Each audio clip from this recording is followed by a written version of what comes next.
So if we look at this bell work, not a whole lot to it, except we can figure out, hopefully just from the context, that we're trying to do the triangle sum theorem. We know that in a triangle, there are 3 angles, A, B, and C. We don't know what A and B are, but we know that these two combined add up to 47. So measure of angle A plus the measure of angle B equals 47. And here's where people who answered B as their answer, which is not correct, what you probably read that as is each one of them is 47 degrees. So you would have done 47 plus an unknown. Now we already know that these two combined are 47 degrees. So that's where the mistake was. So it's not actually B. All right, all 3 angles have to add up to 180. So the measure of angle A plus the measure of angle B plus the measure of angle C have to add up to 180 degrees. Now what we already know is that these two add up to 47. So I'm just going to substitute that in for that. So I have 47 plus the measure of angle C equals 180. Now when we do the subtraction, we get the measure of angle C is 133 degrees. And so D is the correct answer. So if you answered B, you had the right idea, you just probably misread the prompt. So very good. Okay, so today we're looking at 45, 45, 90 triangles, which that doesn't mean anything to you right now. But it's not, the idea of a 45, 45, 90 triangle isn't super complex. But we're going to learn some specific rules about these. And this is where all the stuff I've been having you practice is going to come together. And we had to go through everything, multiplying radicals, simplifying radicals, dividing radicals, and rationalizing the denominator, and the Pythagorean theorem. Though we're not going to use the Pythagorean theorem as much. We're going to use it today, but we won't use it too much until we get to the next unit. But it is important that you guys reviewed all that. So those are what your assignments were all about. Today we're going to practice with the 45, 45, 90s, and we're going to learn what this is all about. But now you can see we're actually looking at triangles. It's no longer just here's a radical, do something with it. Okay, so to start off with, a 45, 45, 90 triangle is, we can see a few examples of them down here. And I've been told that for some people, I'm a little bit laggy, and I know if you're in the room, you can still hear me talk in real time, but maybe the video is a little bit lagging. So I don't know what to do about that.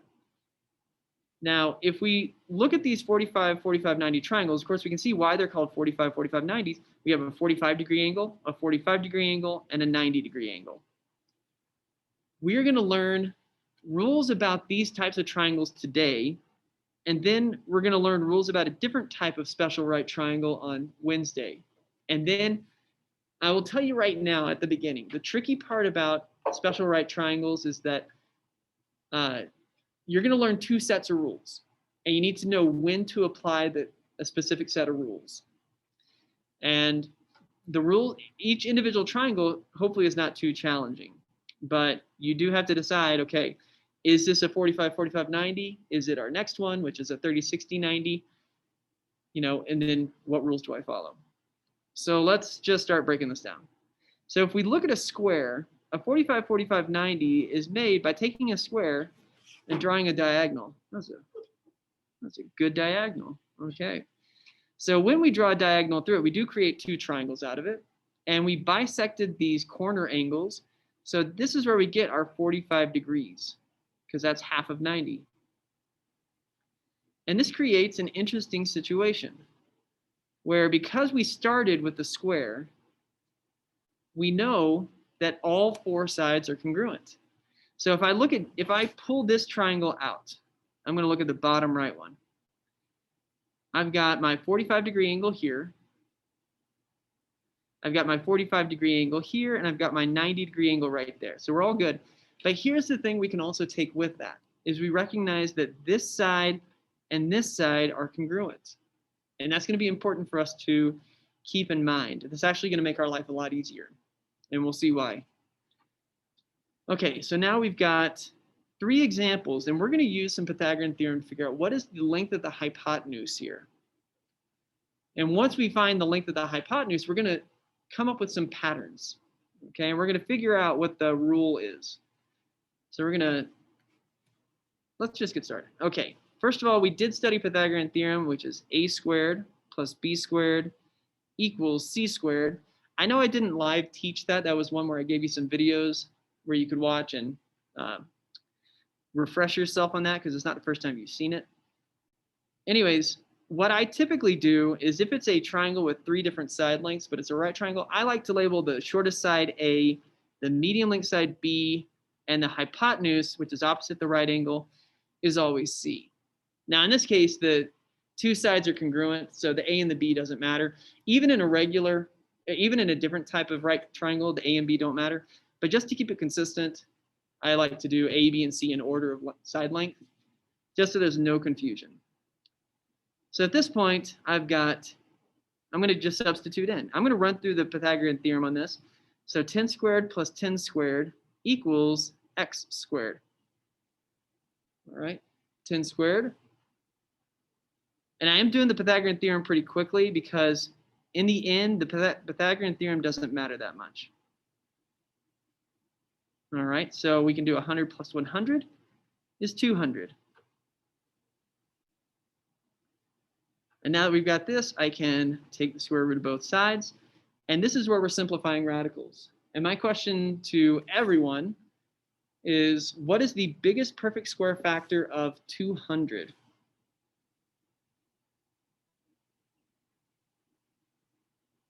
Yeah, go ahead. 100. 100, there we go. And also I want to point out real quick, this is not for those of you at home, but we talked about all the perfect squares and I keep writing them out. But in the class, we've got those perfect squares along the diagonal. So you don't have to have them memorized. If you can read these numbers from there, you can have a quick reference for those. If you need a quick reference at home, I do have a multiplication table in the Canvas classroom, but that's your decision if you want to refer to that. Okay, so we got the biggest perfect square factor is 100. So I'm going to write this as 100 square root of 100 times the square root of 2. All right. So now we can, what is the square root of 100?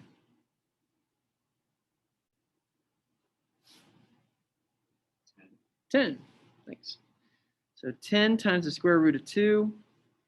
And here it is. X equals 10 times the square root of 2. All right. And with this first one, this probably doesn't mean anything special.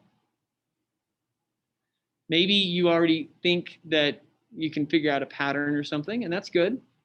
But I mean, it's just an answer at this point. Let's do one more, and then let's see if we can figure out what the pattern that's going on. So I'm going to do Pythagorean theorem again. And like I said, after we do Pythagorean theorem these 3 times, we're not going to use it anymore because we're going to figure out a faster way of solving these. All right. There's my hypotenuse, which is opposite the right angle. So it's going to be 6 squared plus 6 squared equals x squared. 6 squared is what? 36. All right, now we get 72. What's the biggest perfect square factor of 72? Go ahead. 36. All right, and maybe you're fast. Some people are faster at this, some people are slower. If you've been keeping up with simplifying radicals, then it should be not too bad. If you have not been keeping up with your radicals, then this unit will potentially be the hardest thing you do all year. So that's why I've been trying to get you guys practicing radicals. If you've been using photomath the whole time, it's not going to help you too much now. All right. So there it is. Square root of 36 times the square root of 2. And the square root of 36 is 6. There it is. So 6 times the square root of 2. Now we're on to something. If you look at these first 2 results that we got, go ahead and anyone can write there or chat or say it out loud or whatever you want to do. Go ahead, predict what the answer for X is going to be for the third one.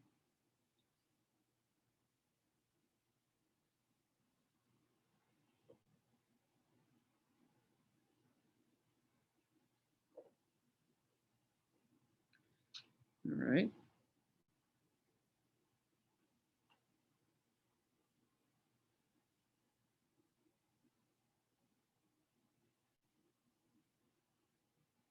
Okay, there we go.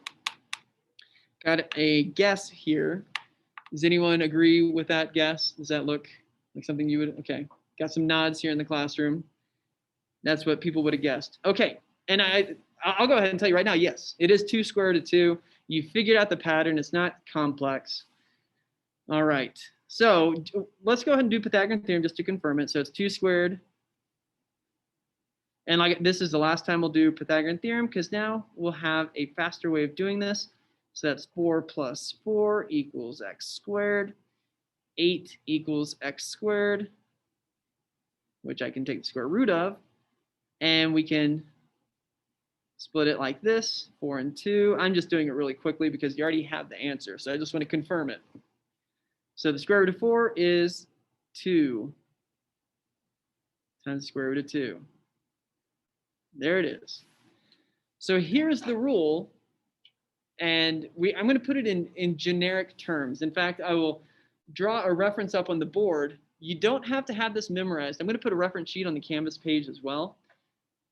So as long as you know how to read the diagram and use the rule, that's fine. But the rule is basically this. If I know this side length right here, and I'm just going to call it x.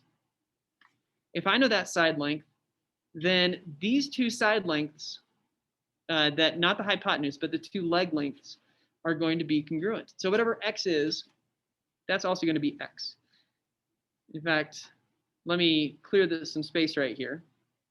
If I had another 45, 45, 90 right there, and I could come up with a really random one, like 5 times the square root of 14. All right, so the good thing about it is no calculation is required. If that's the one side length that I know this other congruent side is going to be exactly the same thing, 5 square root of 14. And sometimes I give you one of the legs, and the answer I'm looking for is what is the other leg length? And you don't have to do any math there. That's the easiest type of question you can get. All right, so we know the 2 legs are congruent. Now, the other rule says that whatever the leg length is, we just take it and we multiply it by the square root of 2. So let me do that real quick. I'm going to take this 5 times the square root of 14, and I want to multiply it by square root of 2. Because everything that we did down here in these examples, we took whatever the leg length was, we multiplied by square root of 2, and we're good. And that's the final answer. So now I can multiply this out. That gives me 5 times the square root of 28. And now I can simplify that. And this is where you will have to do things like simplifying your radicals. You're going to have to figure out, is there something I can pull out of here that's a perfect square? Is there a perfect square factor of 28?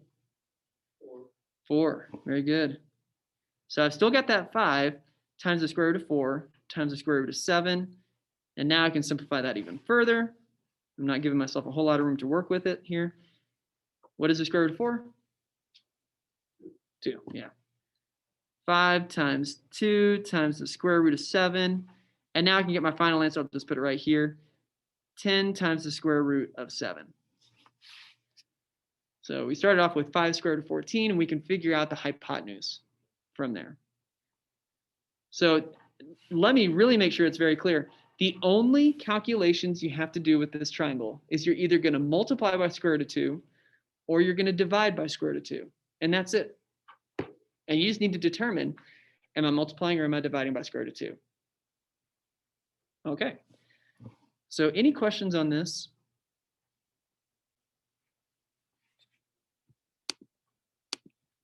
Right, no questions right now.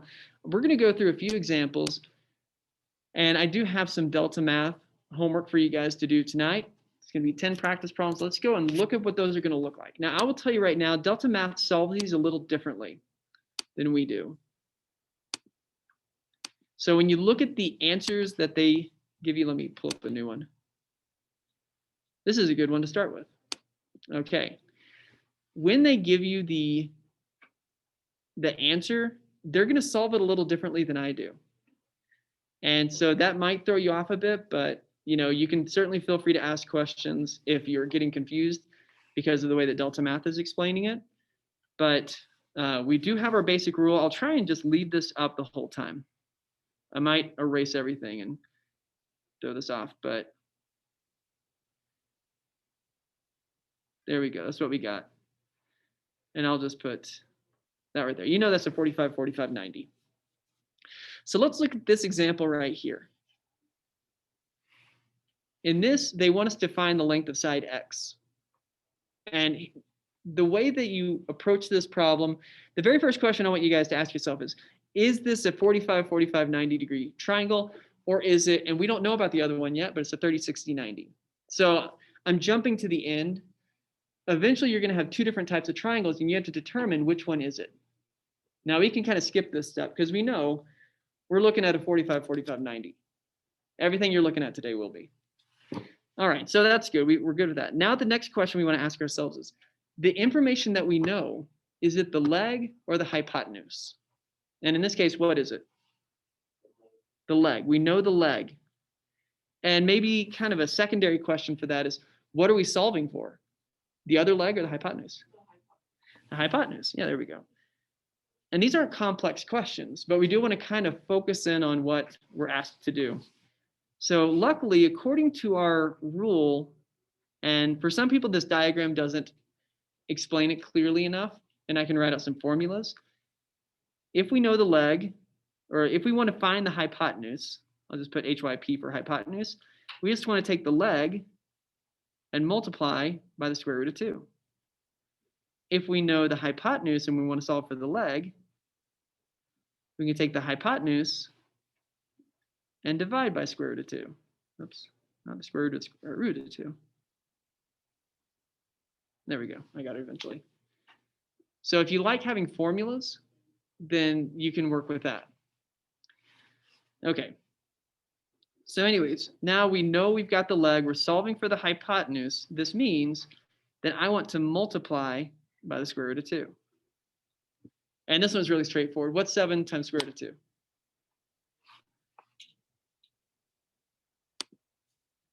Or what's my answer going to be for this one? Well, that would be 7 if it was squared. That's a good thought, but we're actually, what is it? That would be 7 times 2 would be 14. So let me actually just write it out, just so there's no confusion. 7? That's exactly right. Yep. So we can think of these as unlike terms. Whenever you have your x's and your numbers, you can't just add those together. We'd have to just do x plus 7. Same thing here. We can't just multiply 7 times square root of 2. We just have to leave it as 7 times square root of 2. So I can just type in 7 square root of 2. Not much to this one. This is a good one to start with. Okay, and let me zoom out and show you that I already mentioned it, but Delta Math will explain the answer in a very different way than what I'm showing you. And they have you set up a proportion, and I don't know, I don't find that helpful, but if you want to go through and follow along with their thought process, you can. All right. So first question we ask, is this a 45, 45, 90 or 30, 60, 90? Of course, it's 45, 45, 90. I'll just skip the first question for now. We'll bring that one back in probably on like Thursday or Friday. Okay, so now the question is, what side do we have information for? The hypotenuse. Very good. So we know the hypotenuse, and we're solving for what? The leg. So because of that, am I multiplying or dividing? Dividing. Dividing by? Square root of 2. Square root of 2. Okay, and I want to give you a heads up. I mentioned that you're going to learn 2 special right triangles. The other one we're going to introduce on Wednesday. So today and tomorrow, you're just going to be working with this. On Wednesday, you're going to get a different set of rules, and there's going to be different things to multiply and divide by, which can make it more confusing. But just keep in mind with your 45, 45, 90 triangle, the only number you need to know is square root of 2. Am I multiplying by square root of 2 or am I dividing by square root of 2? Okay. So here we go. We've got 3 divided by square root of 2. That was my hypotenuse divided by square root of 2. Now this is not my final answer because like we talked about Friday, we do not want to have a radical in the denominator. So can anyone remember what we do in this case? Go ahead. Don't you multiply by the square root of 2 on both sides? The greater and denominator. Okay, there it is.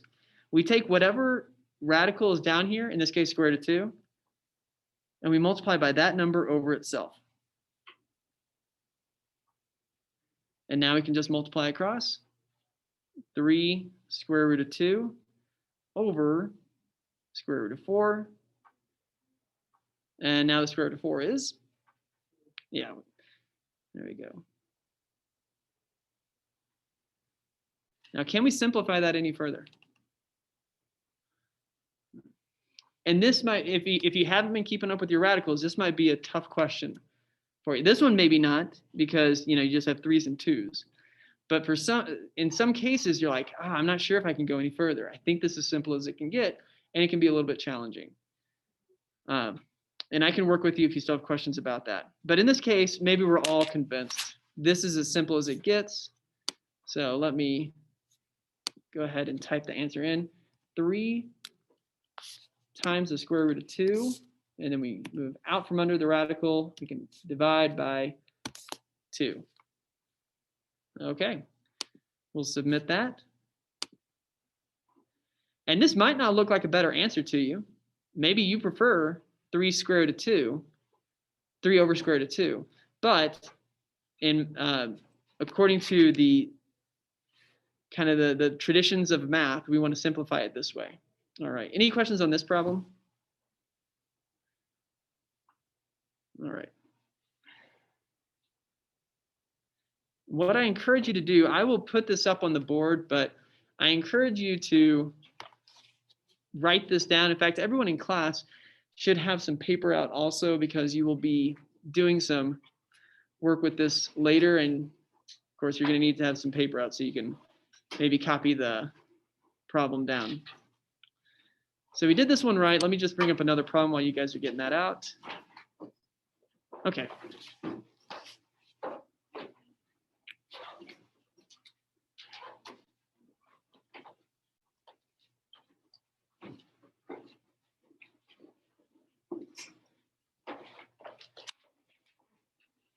I'll leave this here for just a second while everyone's getting ready. If you're at home, you might want to get some paper out too, because I'm going to have you guys do your own problems here in just a few minutes. So we can answer skipping the first question, we can answer the second one. What side do we know? The leg. It's either the leg or the hypotenuse. And there we go, we know the leg. All right, if we know the leg, what are we solving for? The hypotenuse. Okay, so we know the leg, we're solving for the hypotenuse, and you can use either one of these formulas over here if you like having that available. Or you can, like I said, you can just kind of look at the diagram and figure out what to do from there. So what are we going to do? Multiply by? Square root of 2, you got it. All right, so what's our answer?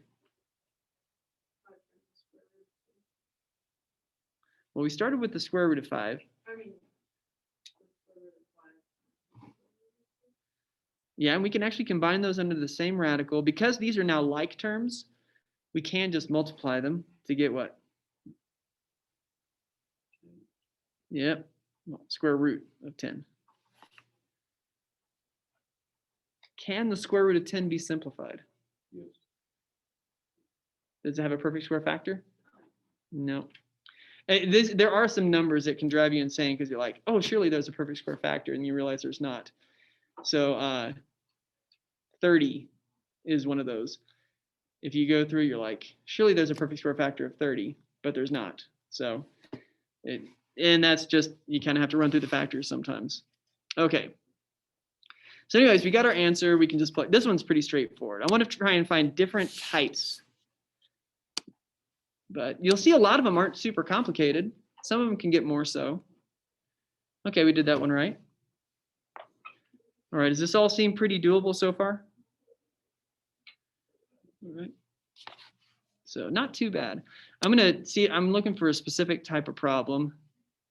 We just did one like that. No, I don't care about that one. Okay, actually, let's do this one.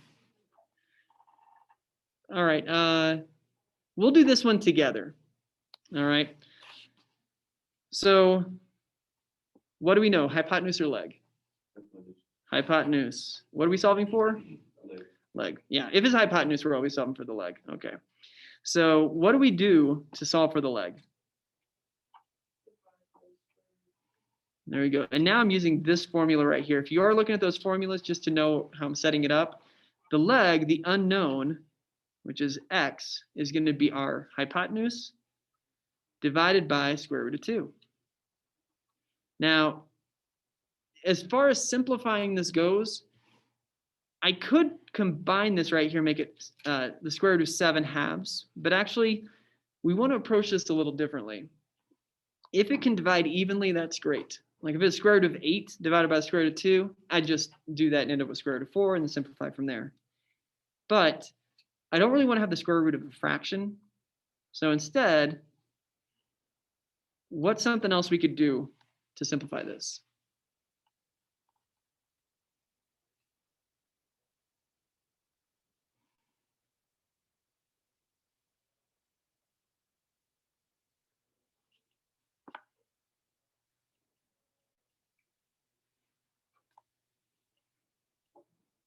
What can I multiply this by?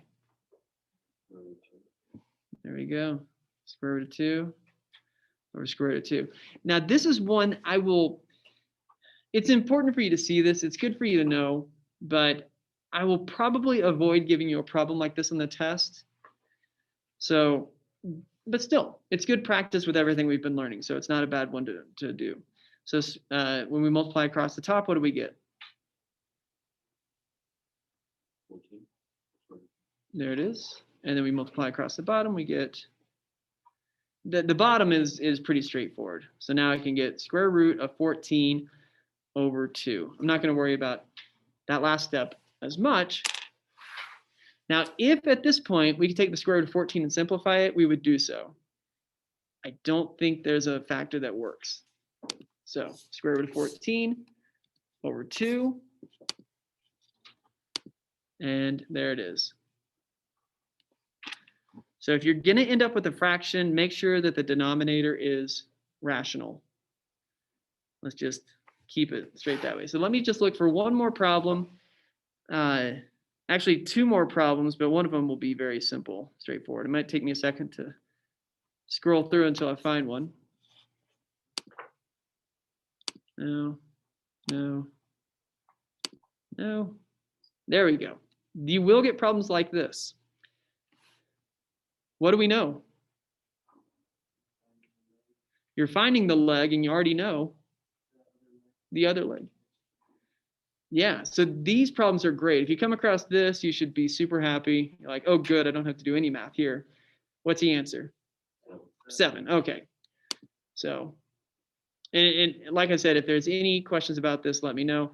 What was the other type of problem I was going to look at? I mean, it's pretty straightforward. How about I'm looking for it. Okay, let's do this one. I want you guys to try this one on your own and come up with what you think the answer is, and we'll go through this in, I don't know, a couple minutes. Okay, so what's the answer?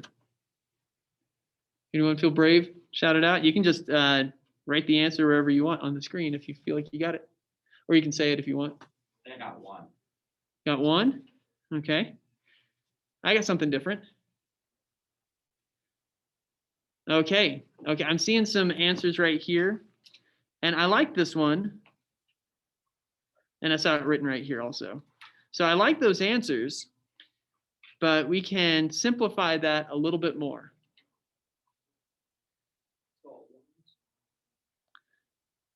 Well, not all ones. You're on the right track though. There we go. 1 times square root of 2, which we can simplify just to square root of 2. All right.